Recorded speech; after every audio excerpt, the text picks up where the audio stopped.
हाँ भैया प्रणाम। का हाल बा? ठीक बा? अच्छा ले।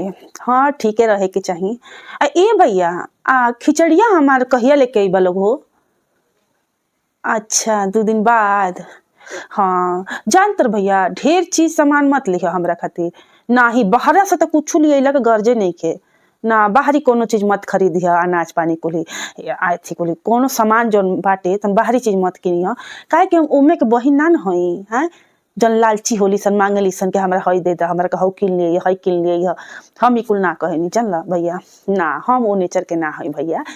त अच्छा त का खिचड़िया में कुली का बनाइल बा? कुछ बनाइल बा कि ना? हाँ नइखे बनाइल। अच्छा सुनो हम बताओ तनी भैया देखा का करिह कि 2 बोरी चावल नहीं बहरा से किने नइखे गरज तो घरवे में से ले लिह। 2 बोरी चावलवा हो जन हो बाटे कावन काला नमक चावलवा बा बड़ा निक लागेला अपना घरवा वाला कुली। त वो इंगा से मत ले भैया कि फटके फुटके के पड़े हमरा ना। हम जाड़ा पाला के दिन में हम फटकम उटकम नाही आ बीनम नाही। त ऐसन बाकी बोल दिए भौजी से कि तनी ओकरा के बीन दिहन नीमन से फटक दिहन। हाँ तब लेके आइह। आ चूड़ा कितना ले आओ तेरा भैया?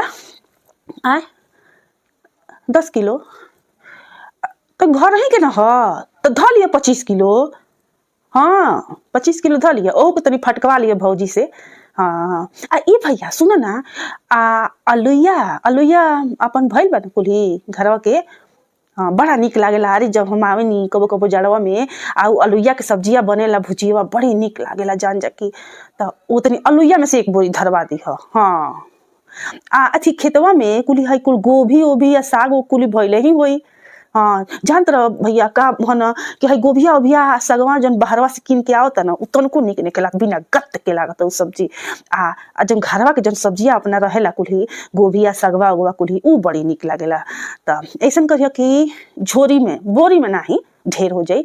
ऐसन बाटे कि झोरिया में तनी सब्जी उब्जी कुली कस लिह। जितना कुल सब्जी उब्जी होई नु उ कुली कस लिह।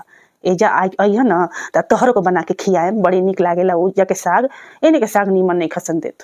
हाँ ए भैया वो साड़ी उड़ी के कपड़ा के का भइल हो?